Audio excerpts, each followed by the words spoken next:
Hey guys, this is Bruce, and welcome to Convocourses podcast. I don't normally do these on Sundays. I've been trying to get better about doing more of these lives because it seems like people want these.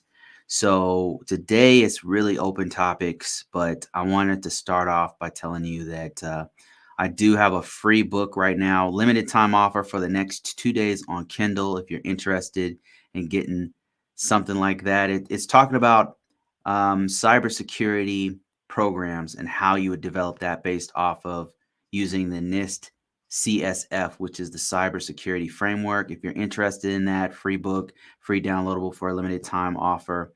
And I can walk you guys through how that works, but I want to keep it open topics. I think one of the things I really need to do is answer my damn comments. I have so many comments on Facebook and YouTube and stuff, and I apologize. It's getting overwhelming, to be honest with you. I have a job and a life, so it's hard to get to those comments. I would very much like to get to them. The weekends are probably the only time I get to actually talk to people directly about it. But what I can do, you know what? I think what I'll do is take this time to answer some of those questions right now, live, no filters, completely live. Any questions you have for me about cybersecurity, this is a great opportunity to do this. Hey KP, how you doing? Great live yesterday. Thanks, man. I appreciate that. I'm about to do some questions on YouTube and other platforms that I just haven't had time to get down to them. So I'm gonna answer some of them right now. Um, and this is live, so be prepared to see some crazy stuff. You never know what you're gonna get with comments. All right, so here we go. I'm gonna start off with this first one. Daquan White, how you doing, man? Um, wow, thank you, man. I appreciate that. Okay, let me answer some questions.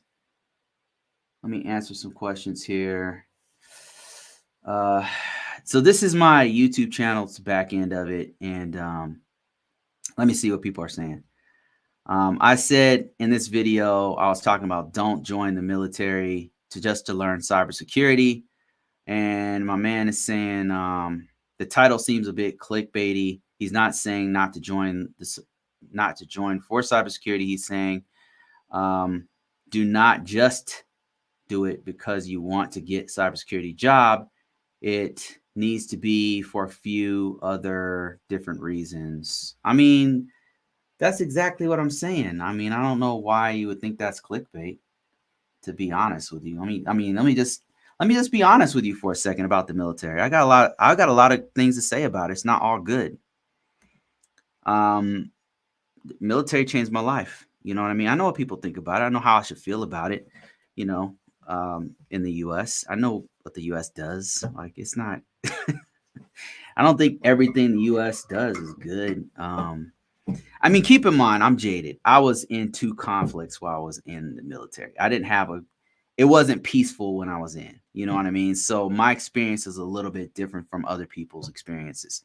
So what I'm saying is you can go in just to learn a trade and you're going to get some of the best. You're going to get world-class experience in a lot of cases because you're going to be if you are a cybersecurity person, if you're a security forces member, if you're doing whatever you're doing, you're working with very important assets, and you'd be hard pressed to get anything even close to that, especially as a 20-year-old or a 19-year-old kid coming out of high school, going into military. Now you're protecting multi-billion-dollar infrastructure. They're trusting you to it's in your hands. Like the a basic security is in your hands sometimes, literally. And all I was saying is that if you go into the military to learn cybersecurity, listen, you got to be prepared to sign your life away because you might end up in a war zone. This is serious. This is I'm not joking here. You could literally end up in a war zone where I'm trying to figure out what I can tell you You know, like what can tell you without sounding crazy. So okay, when I was in, I went to, man. As soon as I went in, there was a bombing in a place called Kobar Towers. And I wasn't there. I wasn't there. Some coworkers of mine were, but right away, Al Qaeda. It was right when Al Qaeda started hitting military people all over the world. It wasn't just military; they were targeting any kind of Westerners, anyone from the U.S., Canada, EU, UK. They were targeting them, but especially Americans, especially soldiers. When I went in the late 90s, and Al Qaeda was targeting U.S. soldiers, and I saw people get jacked up, and then right after that, 9/11, like a few years later, 9/11 in 2001, I was in for that. um, I saw some stuff, man, and I got shipped off to some places that were war zones, and I saw some bad things. So now keep in mind, you're going to go into cybersecurity, and now you're in a war zone. Like you didn't sign up for that, right? I'm telling you, when you go in, sign up for that. Know that no, expect everything, expect the worst. Hope for the best is what I'm trying to tell you when I made that video. Is like if you go into the military, if you go in for different reasons rather than just one thing, education or whatever, you won't you'll have more reasons to stay, and you'll stay the course. Right? Not everybody's going in for patriotism. Not everybody, has that luxury to go in for patriotism and ignore, all the stuff that US has done. But, some of us got no choice. And I felt like I had no choice. I mean, of course I had a choice, but it was the best option for me at the time. So I took it. That said, it's funny because I didn't go in patriotic, but I came out a little bit more patriotic than I went in, which is weird. Because I saw the good, the bad, and the ugly of the U.S. and some of the policies and everything. It's not all good, that's for sure. I I would say if you're gonna go in, don't go in for just cybersecurity. Go in for a nuanced reason that'll keep you in and make you stay the course. Because it's not a decision you should take lightly. Um, because you might be put in a war zone. You might be put in a situation where your life is life or death. And you gotta think, I just came in to learn how to do cybersecurity and computers, and now I'm on the front lines of Ukraine or something. You know what I mean? I don't know. Like that's something you should think about, you know. Clifford says, how many years did you do? I was in for 8 years. I was in my first 5 years. I was a security forces, meaning it's like an Air Force MP. And then the last 3 years I was in as com computers. So yeah, it's a mixed bag. I would say overall, like it shaped. I had so many. My life has been so difficult and so crazy that the Air Force, the military was a step up for me. That should tell you something. And I went to like 3 war zones when I was a 2 or 3 war zones. And yeah, it was a step up. That's how bad my life was prior to the military. And the military allowed me to take my life in my own hands and have ownership over it. Right. So I'm just saying go in for multiple reasons. If you go in for you want to learn a trade, you want to go to college, and you want to travel the world, you want to change your direction of your life, man, that's a great reason to be in. Now, if the shit hits the fan and you're shipped off in the front lines of some war zone, now you're thinking of everything in your life, like not just one thing. So that's the reason why I said that, but it's just my opinion at the end of the day. Thoughts on cybersecurity sales? I've had some peers that were in cybersecurity sales or in IT sales in general, and it depends on the situation, but I've seen some of them make really, really good money because they would make, like if they got the sale, they help with the sale, they'd get a percentage of the total sale, so they would get like a huge amount of money. whenever they did the sales, or depending on what company you were with that did something like that. They get a commission, I guess. I don't know how commissions work, but they would get some kind of bonus for helping with the sale of whatever B2B that they were doing. So I think that's great. I don't think that's bad at all. Sales. When I was at Verizon, I interacted a lot with sales, and they gave us the opportunity to go into sales. And then when I was, other places I worked at, we had a sales team. Actually, I worked with a professional services organization, and they had a sales team, and they had the same kind of thing where they would get commissions based off of if they were a part of some gigantic sale, which was a great incentive to go out and sell and interact with customers and teach them the value of the product or service you were selling. So yeah, I think sales is really, really, really good. Bruce, were you in on Net Operator? Were you in Net Operator? Was I a Net Operator? No. What we called it was I was a 3COX1, and we were called computer operators.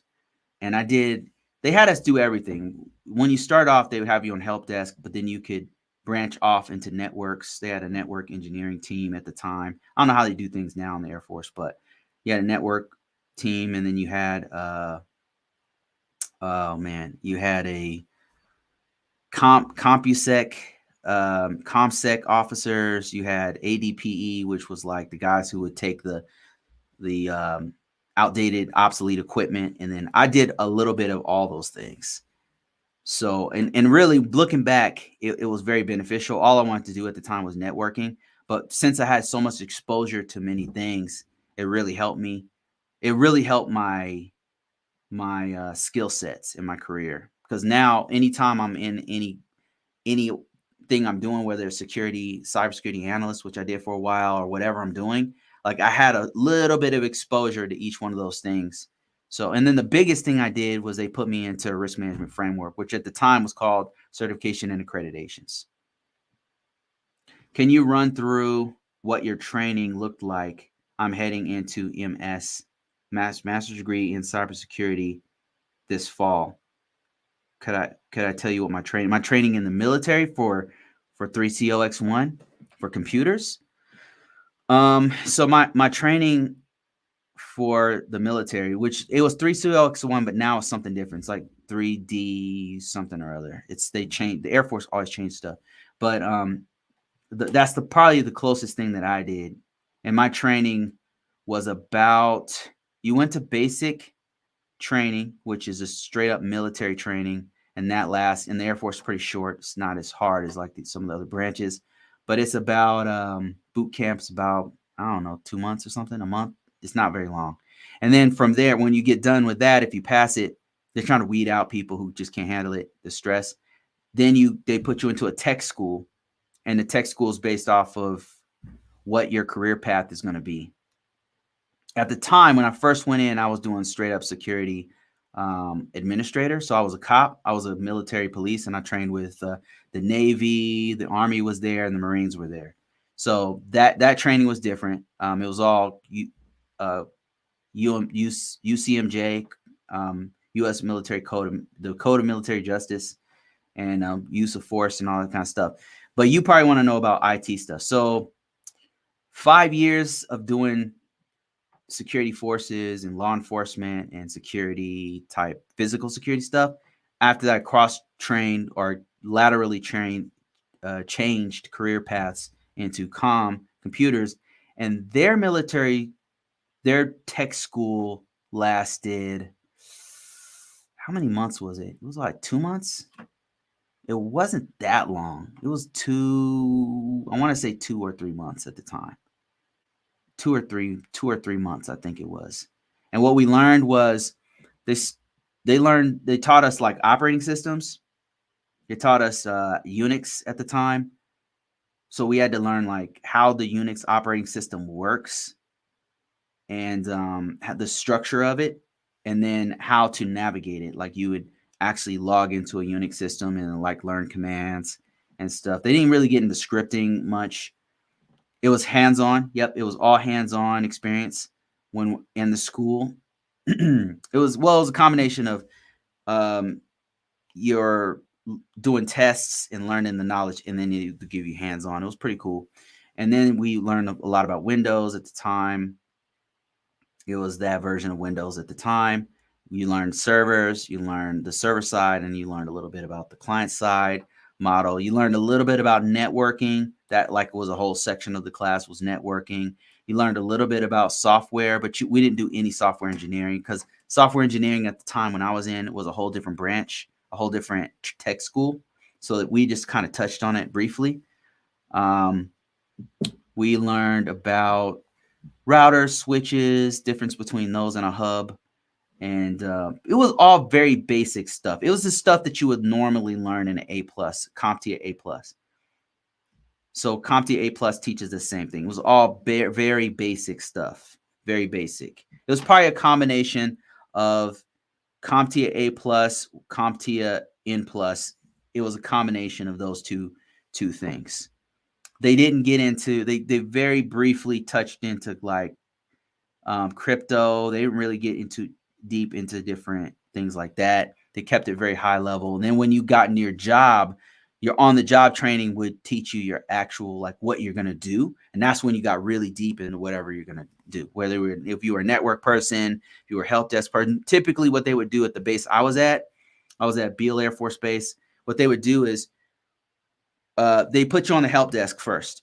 And then once you learn like how the organization ran, like how the help desk worked with customers and how the help desk would troubleshoot tickets, and then how you would work with other departments in our team. Like you work with network team, you work with firewall guys, you work with, once you learn that, they'd see like, okay, where is this guy going to fit in? And then they would put you in, you specialize in different things. So it was a lot, mostly on the job training in the military, and that's what made military training so special, because it was mostly on the job training. It wasn't just book stuff, it wasn't just classroom stuff, it was on the job. And then what they did was, which was dope, is they had us do like these boot camps. They would have, they would bring the boot camp to us and be like, you're going to learn these 5 certifications. And then we learned, we got a Microsoft certification, we got like 3 CompTIA A+ certifications. We got N+, we got Network Plus, A+, and CCNA, and another one I can't even remember. So yeah, it was pretty good training, I'd say. Military is pretty good training. The best. It was the best training I've ever gotten by far. For an entry-level person, it was the best training I've ever gotten.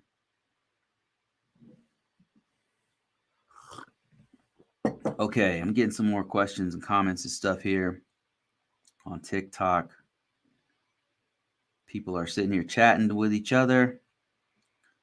I took the IBM Cybersecurity Analyst badge. Is that any use? Is that of any use? Okay, somebody said, some people are commenting on this. They said probably a start. I took the IBM Fundamentals course. It helped me get the Security Plus. Somebody said that, let me see, the security analyst is great. I would say it's good for learning. I would say it's good for learning. I don't think it's I haven't seen it be very marketable. I haven't seen it out in the field like people looking for it. Security Plus, on the other hand, is pretty marketable, but nobody's talking about the IBM. I can't say nobody's talking about it, but not a lot of employers are talking about it. That being said, it's not to say that it doesn't exist or people, won't respect it. But what I'm saying is CompTIA A+ is more sought after and more not known by the HR departments and the tech recruiters and all those guys. So if you're starting off, like somebody said, yeah, if you're starting off, just go for it. Just go for it. Like anything you learn in the beginning is good, is worth your time. Everything, like especially if you're brand new, If you've been in this for a while, then probably not. Like, you need to go on something else. But if you're brand new to this, just about anything's going to help you out. How many hours are you online per day? How many hours are you online per day? So Raj, I'm online a lot of hours per day. Most of my income comes from the internet. My job Monday through Friday, is remote. So I'm online all day for that. That's 8 hours right there. And then my business is all online, making money on the side. So it's all online. So my goal is to have a break coming up here real soon, where I'm going to be. If I'm online, it's just going to be to make a video real quick, and then I'm off. I'm getting a little burned out, to be honest with you, because I've been grinding for like a better part of a year on this, on some projects I'm doing on my own and my job. It's it's taking a toll on me, that's for sure. But everything I'm doing for a reason. Like right now, I'm selling a book. I'm launching it right now. If you guys are interested in it, it's in the link in description, link in bio. It's free for now. I'm just looking for people to give me a review. Just hit that 5-star, and help me out, help me to boost my book in the algorithm. That's why I do this here. Okay, let me see other conversations going on. I'm trying to look for flat out questions. About to enroll in WGU. What is your thoughts? WGU is fire. Somebody said that they took the IBM course. They liked it. I hear good things about WGU. OSCP is getting expensive. Oh yeah, it's in the thousands. Anyone have free access to offset offensive security training library? No, I don't. I wish they would. Sometimes I wish these guys would reach out to me, and I could help them out to boost up their stuff, and then maybe give a discount to people or whatever. If you happen to be a course seller, a book seller, if you happen to be trying to sell your certifications, I've got thousands of people who follow me. So I'll be happy to if it's a good product or service or certification, I'll boost it up for you. And I'm always trying to help people out. So like people are just now asking about specific certifications and courses and stuff. Let me see. When you say networking, do you mean presenting yourself? No. I think I should probably be more clear about that. So networking means like how computers talk to each other. Network engineering. I should probably be more specific. So not networking is in talking to people and connecting with people and presentations or whatever. No, I mean networking like having your phone talk to the internet so you could watch these videos or download stuff or or send emails. That's what I mean by networking. So that's a real big part of IT and cybersecurity, because hell, all systems are on the network on a network these days, an internal network, an external network, a DMZ. If you're downloading anything, if you're watching the internet, whatever you're doing, it's usually connected to some kind of a network, and that thing goes down from time to time. And if you have money involved and that thing goes down, you're losing money. So you need a team of people or a person who understands how to bring that system back up and make it more efficient if you have a large amount of data that's constantly on that network. And you need to secure that network with encryption, with firewalls, by protecting ports, protocols, and services. And there's just a lot of things that go into it. Can you go through what your training was? Okay, let me see.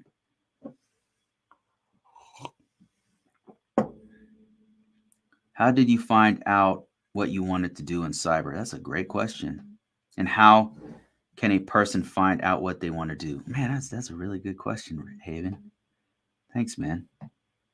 How do you find out what you want to do? That's a really good when you, so I'm just thinking back to like when I first started in IT, and I had done security for 5 years. I didn't want to have nothing to do with security, to be honest with you.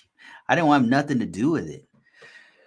Um, I wanted to do at the time when I first started, all I wanted to do was network engineering. It was just fun to me. It was intriguing. It was fascinating. The idea of two computers talking to one another fascinated me. It just blew my mind. That and software engineering. But I thought at the time software engineering was math, and I'm not great at math. So I was like, I didn't understand, but now I understand it's not really math, it's logic, which I can actually do. So anyway, so I was really leaning heavily on network. But the thing is, when I first started training in IT, you start to get this landscape. So from the outside looking in, when you first look at it, it looks like you kind of intrigued by the hacking right now or that kind of stuff. People, it's intriguing to people because you see it in movies, you see it in depicted in a certain way, and it just looks so sexy. But that's in reality, it's not sexy. It's difficult, it's boring, it takes a lot of patience. You got to know how to program, you got to know how to code. It's brutal, and not everybody can do it. So not everybody can do it. It's kind of like everybody can cook and everybody can sing, right? I mean, everybody can sing, right? Right? But not everybody's Beyonce, you know what I mean?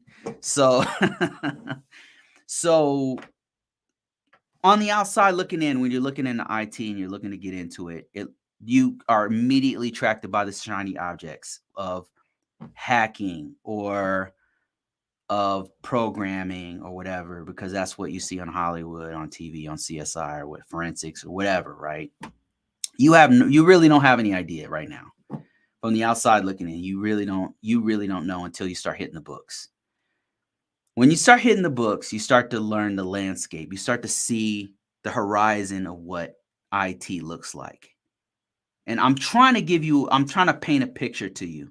I'm trying to paint a picture for you, but the only way to really see that picture is for you to open up a book and start reading about what information technology is, how computers work, how they talk to one another. After a while, one or two things are going to happen. Your eyes are either going to glaze over because you don't have the patience for it, and it doesn't feel like work to you. It feels like homework, and you don't want to do it, right? It's going to weed out a lot of people because they don't have the patience to do this stuff. Most people don't have the patience to do it. Now, if you have the patience to do this and you learn it, you're in for a treat because this is a great career path. IT in general is a great career path. It's continuously growing. There's many different paths for it. It goes very, very deep in many different areas. There's a lot of things for you. If you're a mathematician, you can do proofs and you can get into cryptography. If you're super good at logic, software engineering. And then in software engineering, code, there's several different directions you can go just in software engineering alone. You can be a DevOps, you can be a person who designs the code. You can go into scripting languages. You can go into actual game development. You can go into there's so many different areas in just code development alone. But just continuing on the IT landscape, then you've got network engineering. Then you've got cybersecurity. Cybersecurity is a huge field. It's not just hacking. It's not just forensics. It's policy. It's procedures. It's management. There's so many different aspects of cybersecurity by itself. It's just a very multifaceted career field. So if you can start to hit the books and learn what this really is all about and get past the sexiness of what you think cybersecurity, of what you think IT is, then you're going to see a lot of great opportunities in this field. I mean, you're going to and it's not a easy entry, okay? It's not It's not hard. You can do it, but it's not easy. It's going to take some work on your part. It's going to take you spending time learning how to do this stuff. And that's where it gets very fascinating. So what your question was, I went way off on a beaten path there. Your question, Haven, was what got me to do cybersecurity? So when I was in the military, I just started cross training into IT, and I started reading up on it.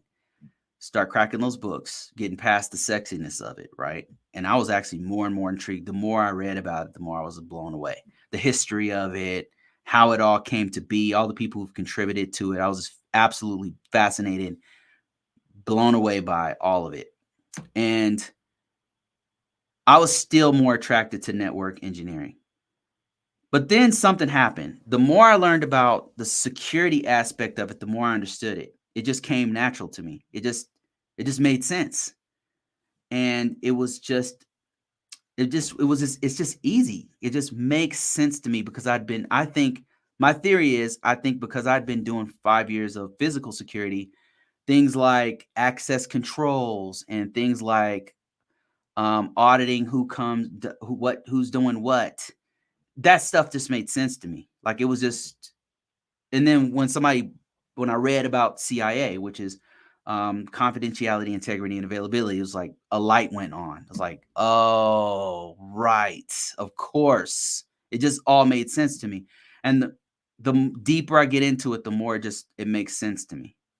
So it's not about like a passion. It's more about I just get it, and it's easy for me to do. And then on top of that, people want to pay the hell out of me for it. Like if I sit on here and I talk about cryptography, people's eyes are going to glaze over and people are going to leave. But when I talk about cybersecurity, for whatever reason, people flock to it. They read what I write, they listen to what I'm saying, and then they want to pay me. So I decided to keep talking about it. It's not my favorite topic. I'd rather talk about business or spirituality there's a ton of other stuff that's way more interesting, but not all those things don't pay me. Those things are not, and this stuff it has a direct impact. There's something that I am saying that is just resonating with people. People they understand it, and they get what I'm saying. They grok what I'm saying. They get it. Like when I say something, they're like, they got it. But if I talk about some other stuff, I don't know, get mad about. I've had videos go viral that people just got pissed off at me and attacked me online or something, like for my opinions or whatever. Like, damn, okay, maybe I'll keep my opinions to myself. Let's talk about cybersecurity stuff or something. Anyway, yeah. So it found me kind of. It kind of found me. I didn't find it. Like what happens is you start learning IT, and then something just like in life, there'll be something that just clicks with you.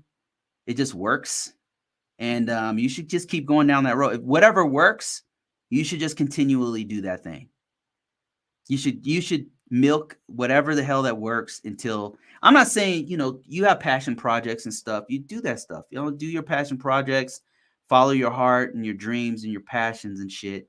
But the stuff that works and pays you, do that. Like continue to do that. Use the money from the stuff you're funding, use that money to fund what you like to do, to fund your life and stuff.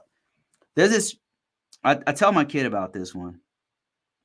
And my kid's a creator, and he's always at this dichotomy of like doing what he wants to do versus what people want. And I say, you have to give people what they want. And my kid's like, no, I don't want to. I want to do what I want to do, right? And rather than saying, follow your dreams and follow your passions, I'm like, you gotta make money. Like in the reality, you have to do something that you might not like to do that other people like it. And then, and I will like break down like albums, like artists. Think about your favorite artist, whoever that is, your favorite artist, your favorite musician. A lot of times when they make an album, the records on that album that go viral, that hit and go platinum and go number 1, top 10 on the billboards or whatever, they don't even like that song. They were going to throw that song away. They liked some other song on the album that nobody else liked, some obscure song that touched them when they made it. Another really good example of one is one of my favorite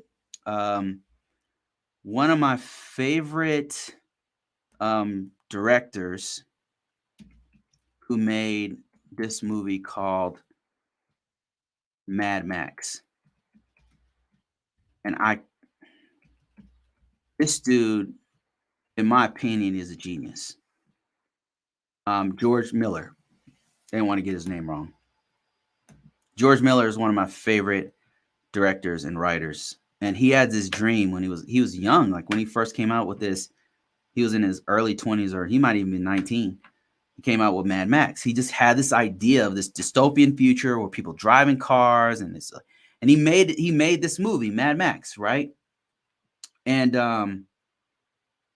that movie, he's been trying to do this for like 30 years or something, right? The first one wasn't good. I mean, well, I can't say it wasn't good. You know, I had Mel Gibson, a young Mel Gibson in it, whatever. But I think there was one even before Mel Gibson that he did on his own on a shoestring budget, and it was, I mean, just watch it, you'll see what I mean.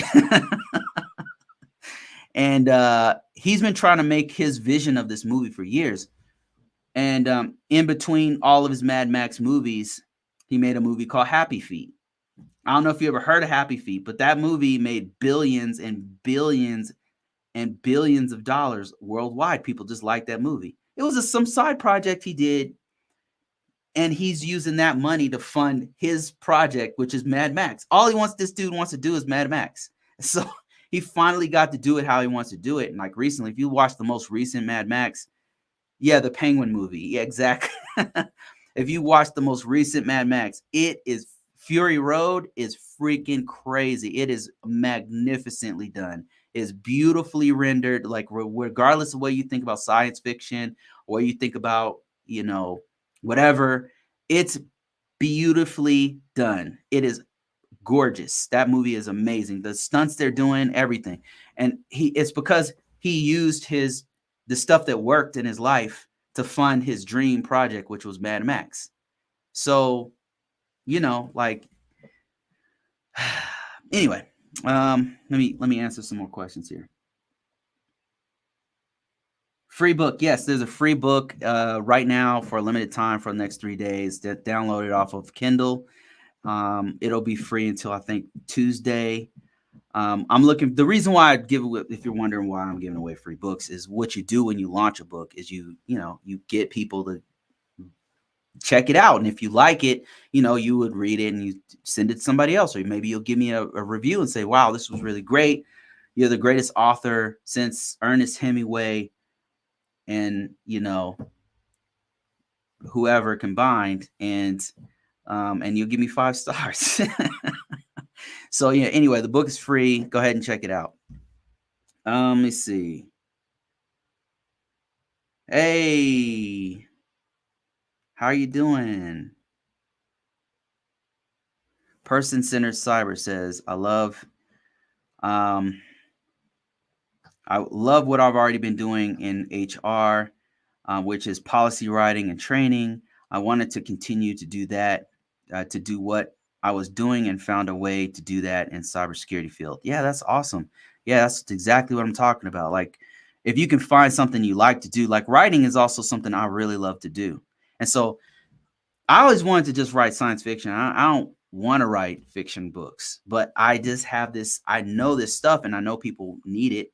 So I'm like, you know what? I'll just write a cybersecurity book. And that's what I've been doing. Writing cybersecurity books, dumping all of my experience into these books to explain it in layman's terms. And that's what you're going to get when you get this book. And I've got a whole series of this stuff. And I just happen to find this crossroads of something I can do very well and something I love to do. And so that's great. What is it called? And or is it in your bio? Yeah, it's in my bio. You just popped up on my For You page. Yeah, okay. So let me explain it real quick. So I have a book. It's a cybersecurity book. It's not for everybody. It's really for people who are in this field. But if you want to help me out, like download it. Just go ahead and download it. That actually helps me. Here's the book right here.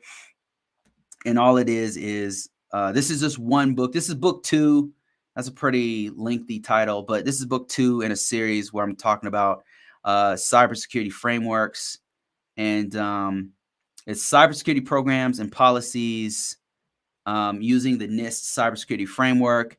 And what I'm doing here is telling you how to use cybersecurity framework, because what I like, books that I like are things that I can use, and that's what this is. It's like a reference book it tells you how to apply best practices throughout your organization and how to use the NIST CSF.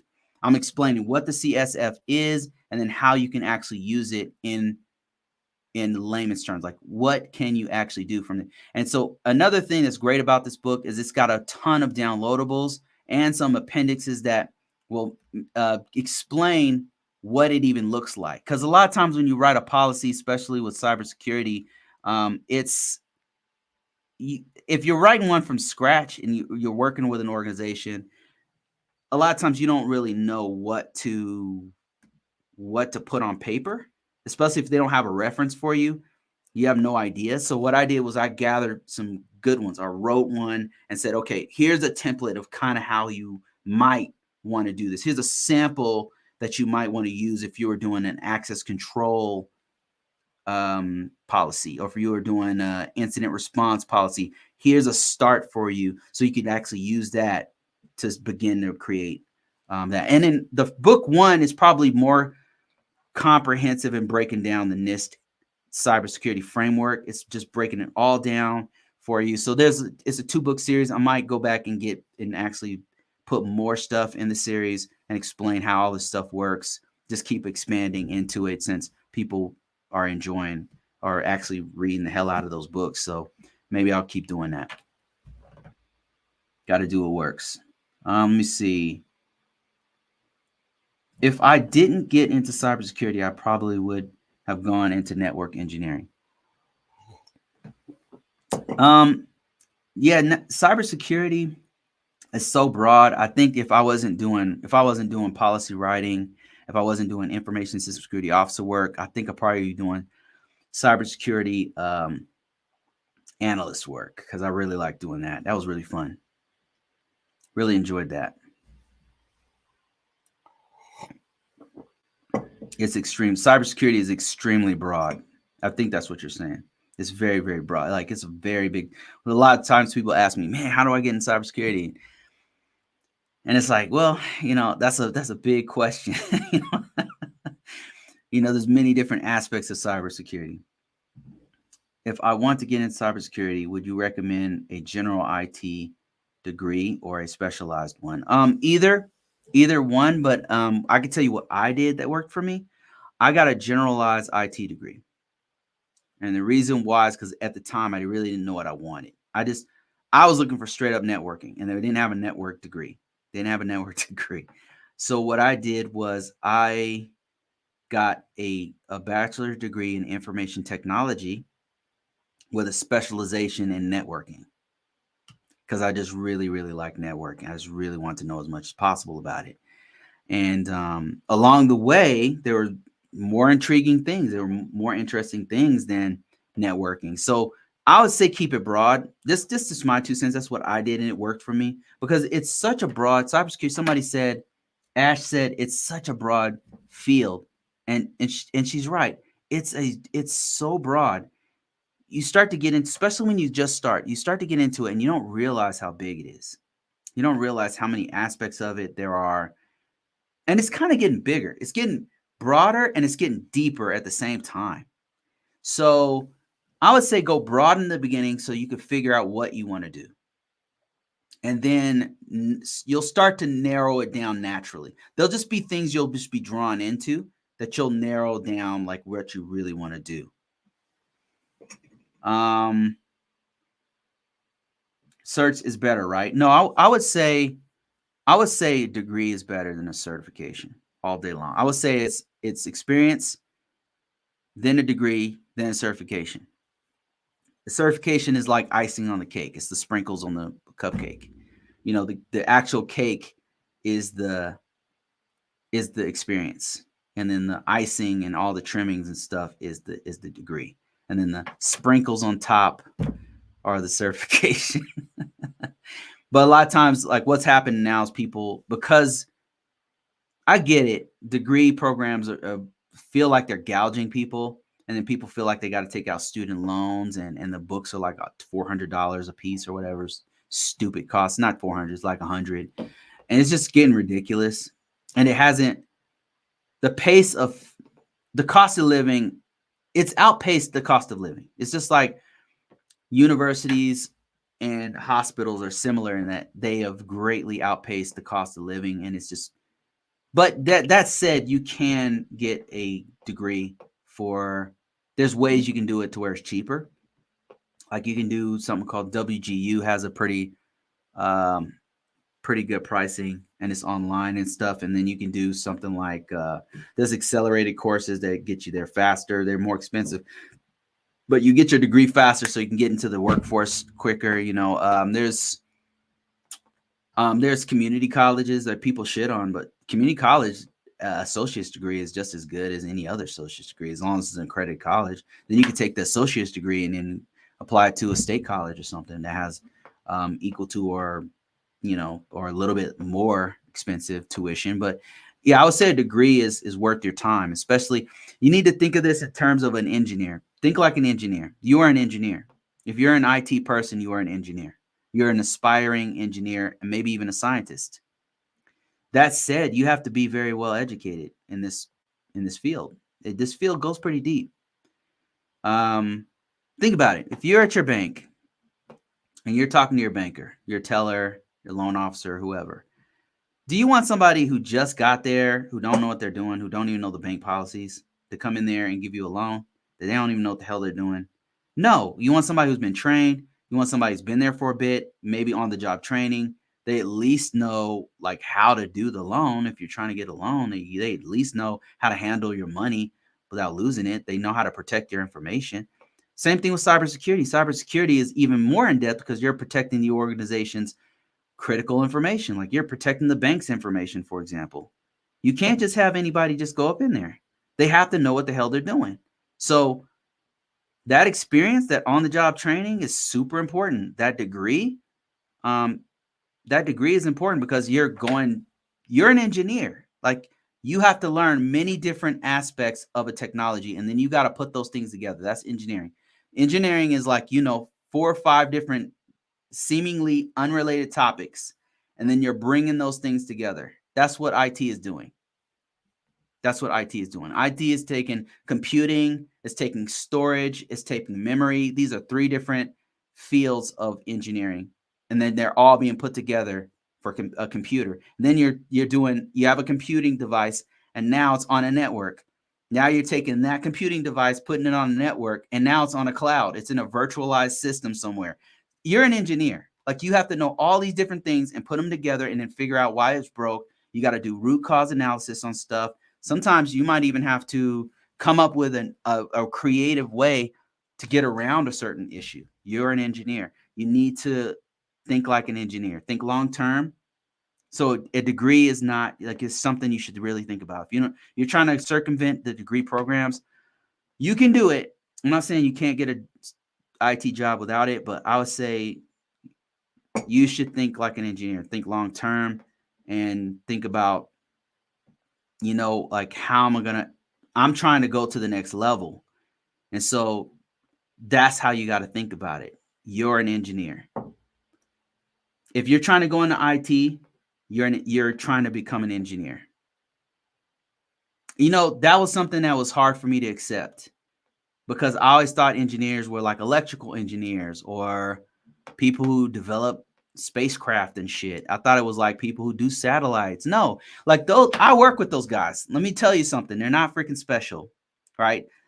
They don't know basic IT stuff, and sometimes they don't know basic best practices for security. So they'll call on a person like myself to come in and help them. And I have to know what they're doing. I have to know what they need on the network. I have to know how to protect their interest, how to protect the organization's interest. I have to know how to write a policy to put it in place sometimes, or a procedure for the users to know how to use the technology, whatever. So all of those things I have to know how to do. I'm not saying that you necessarily have to do all the stuff I'm doing, but you'll be doing something where you're not even realizing it. You're taking several different technologies and several different disciplines and putting them together and coming up with some solution or fixing some problem. Think like an engineer, because that's what you're doing. That's what you're about to be. You're going to evolve from a geek to a technician to a straight up engineer. That's the path that you're on right now. So congratulations, you're an engineer. Okay, let me see here. Got some more folks talking to me on YouTube. And Resilience said, hey, Bruce, are you aware of some of those templates from the SANS provide? I find that the pre-built templates gives you a baseline, especially to newbies. Yeah, so that's another thing that I do in the book. I'm using many of those templates that you're talking about. So I grab those templates, I put them all in one place. I'm just like, hey, here's the idea behind it. Here's what you need to know as far as this CSF. Here's how it works. Here's some gotchas. If you happen to be an organization that needs this stuff, here are some people that you probably need to have on your team. Here are some stakeholders you need to talk to. And oh, by the way, here's a template that you can download and use to start off your whole process. There's a whole bunch of downloadables. I just put them. I have a link directly to the SANS that you're talking about, and I also just download it and put it on my server so you can just download for free, of course, and then just use it on your own. But I'm telling people the why of the actual documentation. Why do you need an incident response plan? Why do you need an incident response handlers? What kinds of people that you need to do those things and why? So that's what the book is talking about. But thank you for that. Yep, that's very helpful. Rule of thumb: ensure you read through and ensure that it's a fit for your company's objectives. Man, that's a great point. Great point. All right, let me see if there's any other.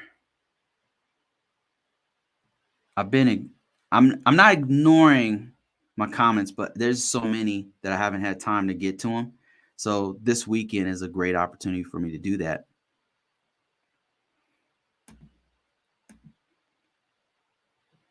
Patutu says, I appreciate your info. It inspired me to go get my Security Plus and my CASP, all while being a maintainer in the Air Force. Man, congrats, boo. You're about to make some crazy dough, man. That's great. Are you out of the military yet? Are you still in there? Yeah, CASP Plus is no joke, by the way. CASP Plus, one of my buddies has a CASP, and he said it was very difficult. Let me see. Got some questions on YouTube. Okay, I'm gonna go ahead and answer this one. I've never seen this question before, but I'm gonna go ahead and dive into this one. So somebody says, question: I have a charge on my record from a security job. I got locked up for having my security weapon in my car, but I didn't get convicted. Would they hold that against me? And I think he's talking about reasons for getting rejected for security clearance. I think they're looking for stuff that's a little bit more detailed than that. It seems like I would think that it would depend on the actual employer. I'm not absolutely certain that they would. I can't say yes that would be that would exclude you from getting a clearance. I don't have any convictions or anything like that on mine, but what I do have that they ask me a lot of questions about is my travel, because I travel a lot. And then so they want to know like everything about my travel, and I'm going to all kind of countries. So they won't.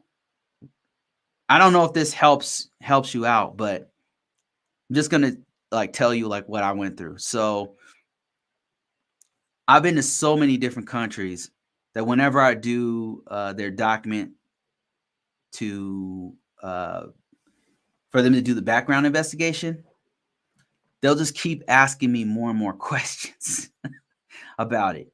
And then it's like I'll go to another country and I meet somebody, right? And they'll ask me like, "Who did you meet? What did they talk to you about?" What they're trying to figure out is if this person, if I was approached by like an agent from another country's government to see if they try to get information off of me. That's what they're trying to figure out. So in a conviction, I imagine it would be the same thing. They would just ask you questions. What I would say is don't lie about it. Like if you have a conviction and they ask you about it, just tell them the truth. Just be honest. It's like tell them, hey, yeah, this is what happened. Here's, I wasn't convicted of it. It was a mistake. I won't make again. But yeah, that's what happened. Because the investigator is not necessarily trying to evaluate how well you'll do the job. They're trying to evaluate your trustworthiness for protecting the infrastructure or the data, if that makes sense. That's my takeaway from whenever I've done these investigations. Whenever they've done investigations on me, I've never been the investigator. But it seems like they're trying to determine if I'm going to be a liability trust-wise as far as protecting the information or that facility or whatever. They want to see if I'm going to take the information that I know and then tell another government, or they want to know if I'm going to somehow jeopardize their mission. That's what they're trying to figure out. It seems like whenever I've done an investigation, I've been investigated before for a clearance. So I would say it depends. It doesn't seems like something they will just ask you more questions about. All right, let me see. I got some more folks ask. I'm not going to do a really long session on this one today, guys. It's Sunday. I'll let you guys. I'm not going to hold you guys. I'm going to cut out here real quick. Michael says, what level of security clearance do you have or should you have to do cybersecurity? So a security clearance doesn't equate to a cybersecurity job or role. So a lot of times it's very, the wording is deceptive, but you're not required to have a clearance to have a cybersecurity job. They're different things. They shouldn't call it a security clearance because it's just a clearance. And I'll give you an example. So the current job I'm at, I'm working for a 3-letter government agency, and I have a clearance. I have some sort of public trust clearance. But that's deceptive because a real security clearance is a secret or a top secret clearance. Those are actual clearances. A public trust is not really a clearance. But that said, they did investigate me. They do a background check to see if they can trust me with their data because I'm touching important pieces of their system. Okay, so there's that. The last job I did I was working for I don't want to say the name, a pharmaceutical company for like 3 months. And that one I didn't have to have a clearance at all. They didn't do a background investigation. They didn't do any of that. I think that they checked my social. They like looked me up to see if anything's going on, but they didn't do like a formal background investigation on me. They did some kind of internal investigation, but it was private. It wasn't, I didn't have a clearance when I did their work for them. I didn't need one. But then the job before that was with Verizon, and that one, I had a public trust just like I have with this government agency. And then the one before that, I worked with NASA, and that one I had a security clearance. I had a secret, and then I had public trust and something else. So every job that I've had, they usually does do some kind of a background check, but a background check is not the same as a full-blown security investigation. Um, SSBI is what they call it. I think it's called a security background investigation. Um, and those ones are very in depth, and they're trying to get you a clearance, like a secret clearance or a top secret clearance. But that's just to make sure that you are trustworthy with secret information. That doesn't, it's not a requirement for all cybersecurity positions. Case in point, you could be a security guard and get a security clearance. You could be a clerk. You could be a secretary and get a security clearance. You could be a project manager and get a security clearance. You can be a director of finances and get a security clearance. It has to do more with your access to the data, to important data, not necessarily cybersecurity. It's two different things. I hope that makes sense. I get that question a lot. That's why bring it up, because I get that question quite a bit. So I think people get confused with those two things, concepts. Let me see. Got 1 or more years in Active Directory service. Active duty. Sorry, Active Directory. I got 1 or more years in active duty service. Then I'm getting into a DoD contracting in the IT realm overseas. Oh man, you're about to make some crazy cash, bro. About to make some crazy money, man. I took that route. You get tax-free overseas, and there's some pretty good. They take care of you over there. Like, you'll go over there, they'll put you like in a, if you're not on a base, they'll put you off site somewhere, and like you'll be living in some quarters that's controlled by that organization, by that company, that take care of your meals, take care of or they'll give you a stipend, like money to go buy your own meals and stuff. And it's like tax-free on the first $100,000 or something. It was like $98,000 tax-free. Anyway, so what's really great when you go over there is make sure you do this, is travel. When you go overseas, travel from those places, like go to different spots, like take vacation and then like hit. That's why I've been to so many countries, because that's what I would do. If I was a contractor and I was stationed somewhere, I would like hit a bunch of other countries when I was there. So that's why I've been to like 15 different countries. Yeah, that travel, man, it's life-changing. Like, it changes your perspective.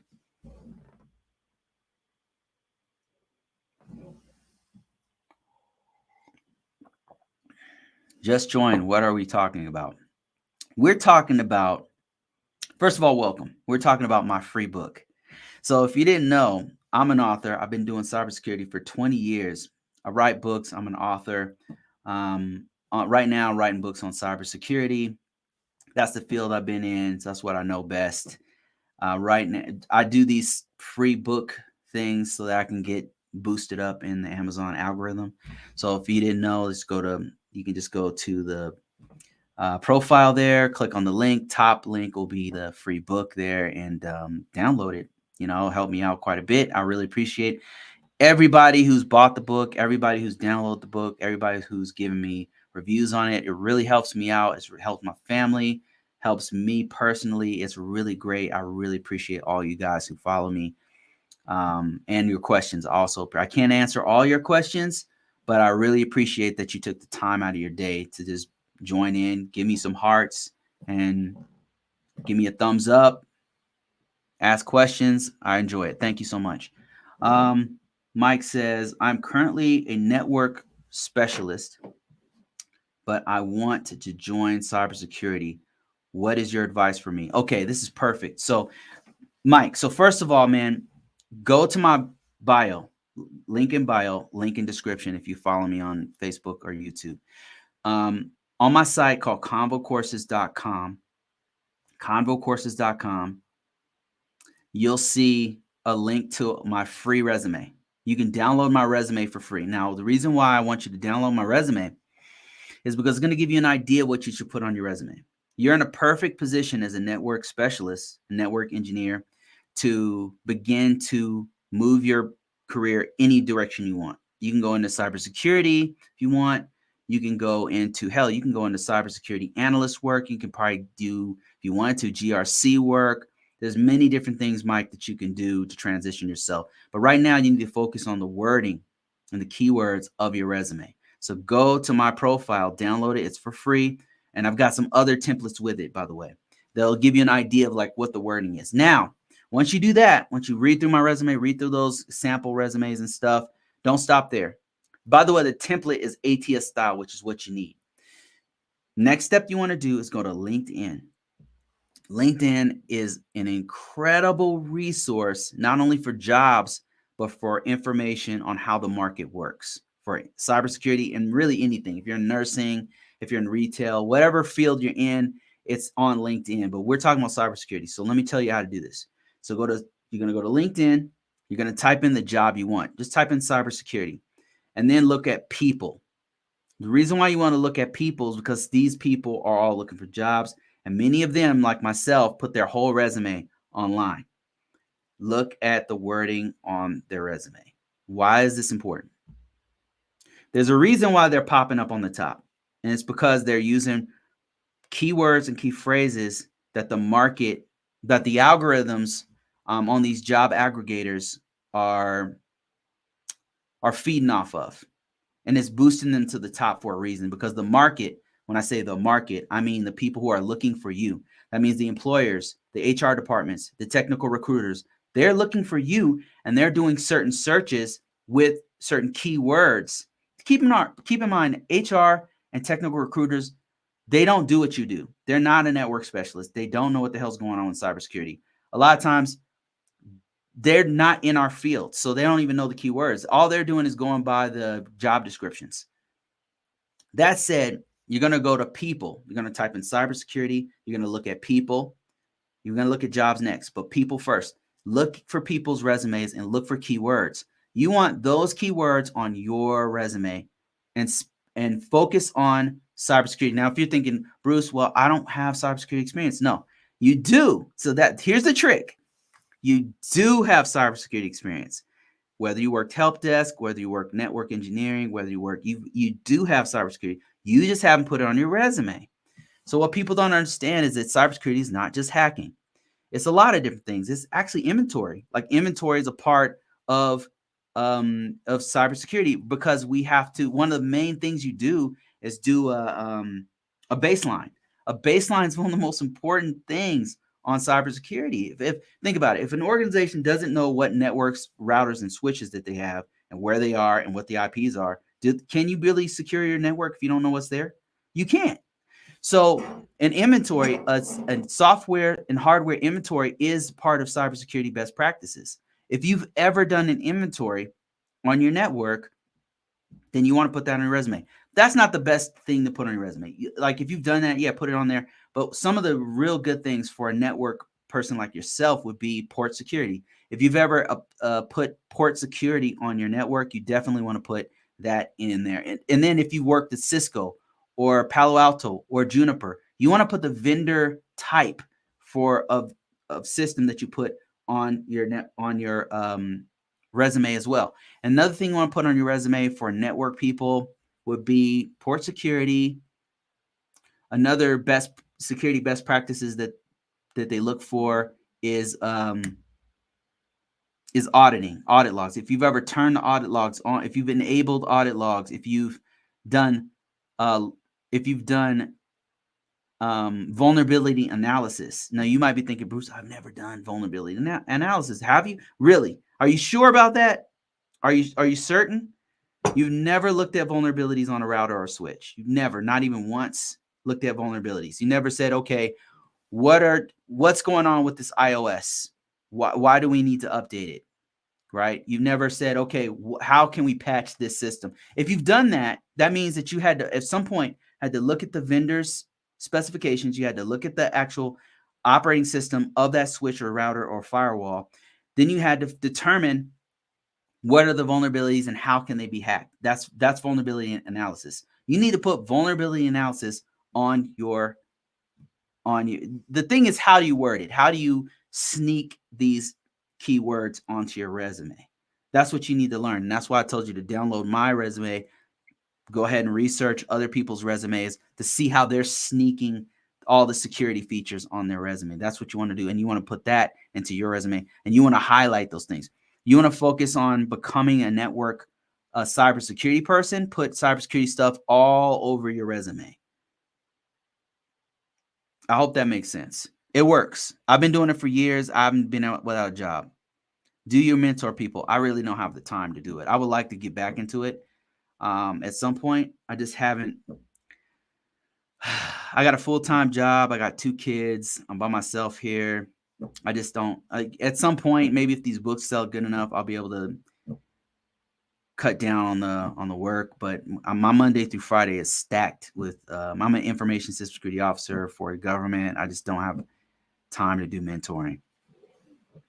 I did it for a while. I quit my job and then I was in between jobs for a while. Chris G says, have you heard of Western Governors University cybersecurity program? If so, what are your thoughts about it? I get this question like constantly. I think it's dope. Some of the people that I know, some of the people that are on here have said are already in the program. I think it's really good. Their pricing, I checked it out. Their pricing is really good. Their curriculum seems incredible. It's very market specific. It's very you could tell that they looked at the market to see what employers are looking for, and then they make curriculums based off of that, which I think is really good.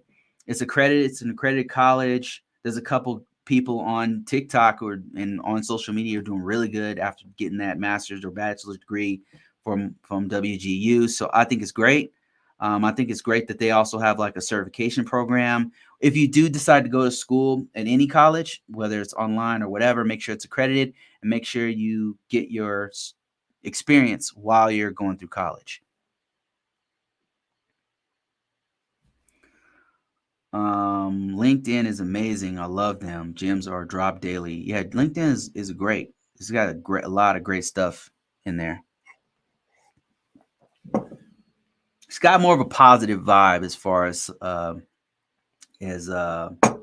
social media goes. A lot of social media is very negative, like Twitter or X, whatever the hell it's called now. I try to get on there. It's so negative. It's just so toxic and just so. It's like people are looking for things to hate on there. And it's too bad because it's a great concept. Like the fact that you be able to just talk directly to Nabisco and tell them how good their Triscuits are or whatever, and then they respond back to you is incredible. But there's so much negativity and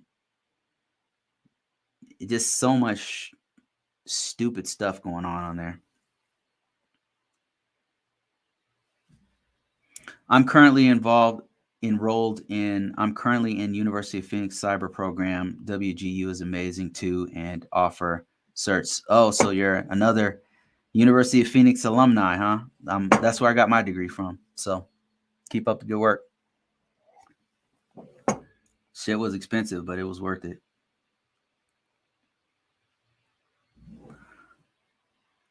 And make sure you get your experience as you're in there too. Don't just wait for your degree. Get your experience while you're in school. Some of the younger people are not doing that. That's why I'm telling them pushing that real hard. All right, let me see YouTube. Henry says, what would you consider to be a good sign gigs for a good side gig? Man, I can't read. What would you consider a good side gig for someone in cybersecurity? That's a really great question. So a side gigs I do is courses, writing. Out for a while I was doing mentorships. I was doing people's resumes. I do resume templates. I was taking people's resume and like rewriting it for them. I was doing mock interviews. You could actually, one of the biggest side hustles that people don't talk about much. It's not easy, but you'll be paid. Would be to do have a full-time job and have a part-time job on the side. So it's tricky, and you don't want to do have a conflict of interest. You definitely want to tell your main job what you're doing if you do it, because you don't want to jeopardize your main job, right? Especially if it's a good job. But if you can swing it, if you can put the time in to both your full-time 40-hour-a-week job and then do an extra, 16 hours with this other company, man, it makes crazy money. So that's what a lot of people do, by the way. And it works. It works. But it's hard. It's hard to do. And I hate doing. What you don't want to do is you don't want to have 2 full-time jobs. That's just dumb. It's just not smart. I did it before. That's why I know it's just not a smart thing to do. You don't want to have conflict of interest because that's actually illegal. Those are the main things I would say. Don't have a full-time job. And then the best way to do it is have one full-time and one part-time. And the part-time is like a small company and they just need your help to redo their policy or whatever. They want you to look at something. You jump on a few meetings, you help them out, they'll you do their work for them. And then at the end of 2-3 months or 4 whatever months, they cut you loose and say, thank you for your service. That's it. They pay you X amount of dollars and you just made like 20,000-30,000. You know what I mean? So that's probably the best thing to do. The most lucrative, I would say. I've been considering that, but nervous to take the leap. Currently ISSM. Well, let me give you some context. Okay, so I've done it before, and I'm telling you what not to do. Do not do conflict of interest. Conflict of interest means you work for Northrop Grumman and you work for Lockheed Martin, and they're competing on the same contract or some shit like that. Do not do that. Like if you do it, I'll tell you what. So what I did was I had one that was a government contract, and it was full time, and then I had another that was for like a pharmaceutical company, and I told the other company, I said, listen, I'm full time, 40 hours a week, so I'll give you guys time I have. Is that okay? And they were like, yes. And they had me jump on meetings whenever, right? And sometimes if I was in another meeting, I'd be like, hey, I'm in this other meeting. Can I call you back? They'd be like, yes, cool. As long as like they know what's going on. And a lot of companies are okay with that because they know that happens from time to time. But what they don't want you to do is that you're not appearing in meetings that you're supposed to be in because you're with this other company. That's not cool. So it's allowed to do. Another thing you want to do is read the policy of the company, of your main company as an ISSM. Like you probably want to like read their policy because they're telling you cannot do it. And it's a good job, then just don't do it. Now you don't want to jeopardize you don't want to jeopardize what you already have going on with something that's a definite maybe, So it works. You can do it. Read the policies of the company because if there's no rule against it, and then if there's no policy, if there's nothing on paper saying that you can or can't do it, maybe talk to management, maybe talk to HR and say, listen, I got this other gig over here they want me to work 16 hours, 20 hours a week, whatever. I'm not going to do it on the time that I'm working for you guys. I'm going to do it on the weekends. I'm going to do it after work, after hours, whatever, but I'm just letting you guys know that I'm doing this, right? That's one thing you can do. Or you can just, if it's not going to influence, if there's no conflict of interest, there's no policy on it. It's not going to in any way hurt their bottom line. And you're doing your own side thing. It's your own personal business. Like that's your personal business. You're not there. They don't own you, man. You know what I mean? Like, so there's no conflict of interest. There's no like illegal stuff going on. You're not doing two different competing companies on the same contract. There's no reason why you should feel. I felt nervous about it too, right? The two times I did do it is I was in between jobs, and these MFs were taking too long. So I was like, okay, I need a check. So I'm gonna go ahead and go work for these. These guys were like, hey, can you tell us if you're gonna work for us? And I was like, oh, all right. And then this one would start, and then these MFs would get back to me. I'm like, now I got two jobs. That's what happened two times. That happened twice. So I was nervous. I didn't actively go out and do that, but I kind of had no choice.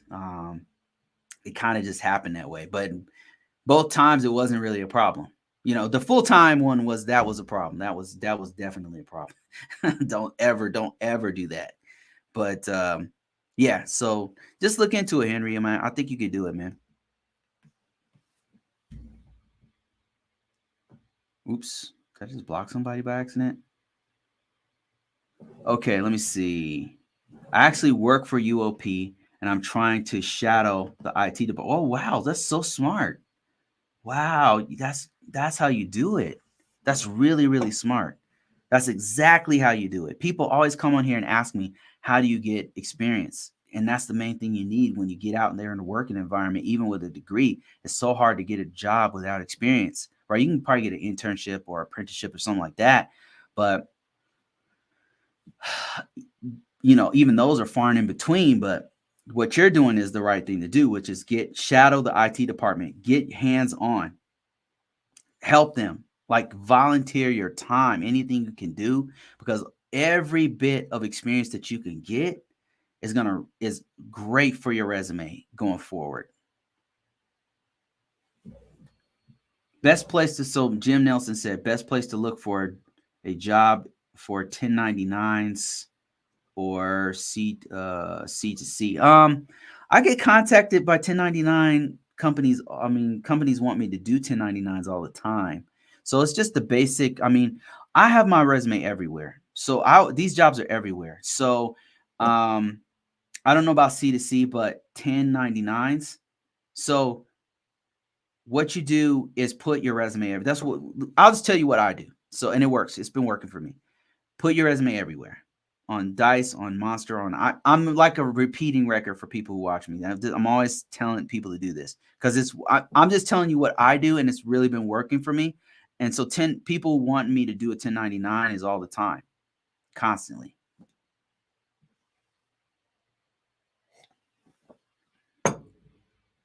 How do you shadow in IT? Just ask someone in LinkedIn. Well, Chris G, the way that Nee is saying that she's doing this, she already works at UOP, right? So maybe she works at the front desk, or maybe she's in the IT department or something. But I'm just saying, like, whatever field you're in, like wherever you're currently working, what you can do is look for the IT department that's there, even if it's in Walmart. Like you work in Walmart and you're a stalker or something in the back. There's an IT department there. Talk to the IT department. Hell, they might even have a program in that company that you work for that allows you to laterally change jobs into IT. You'd be surprised. Like you got to look, but sometimes they'll have it, right? And then even if they don't have like a program that's internal to the organization you work for, I'm talking about, it doesn't matter if you're at a church, at a nonprofit, it doesn't matter if it's retail, if you work for the government, if you work for, all of them have an IT department. At the very least, even if they don't have a way to laterally change jobs, you can just talk to the IT department. And that advice is free. You can just go track those guys down and say, hey, I'm thinking about going into IT. Like, how can I'm doing X, Y, and Z. Like, how can I do what you're doing? Like, this seems like so much fun. It seems so interesting. I'm like really, really wanting to do this. I already have a Security Plus, already been studying for my A plus. What advice can you give me? These guys will they'll break it down to you. And they might even let you shadow them. With no permission. They might be like, yeah, come and follow me. Let me show you how this router's over here. And so this is how it works. And they'll start breaking it down to you. And what would be dope is if they let you help them. Then you can put that on your resume. All right, guys. I think that's it for me for today. Thank you guys for joining me. I really appreciate it. If you guys didn't know, I have a free book for a limited time offer. It's basically talking about cybersecurity programs and how you can use um, how you can use the NIST cybersecurity framework to create a cybersecurity program and policies. And there's a bunch of downloadables and stuff that you can use, some of which I created myself. Some of them are just, I've taken them from well-respected sources like sans.org and put them into this thing. You can download them. But all of that stuff is to help you with a cybersecurity program if you happen to be in IT. That said, I've got a whole series of books that help you from the beginning to if you're an intermediate person trying to focus on GRC. Free books out there. I give them out every now and then for people who follow me on my newsletter, on my Facebook, on my website, all that kind of stuff. So that's it for this one today, guys. I appreciate you watching and take care of yourselves. Enjoy the rest of your Sunday.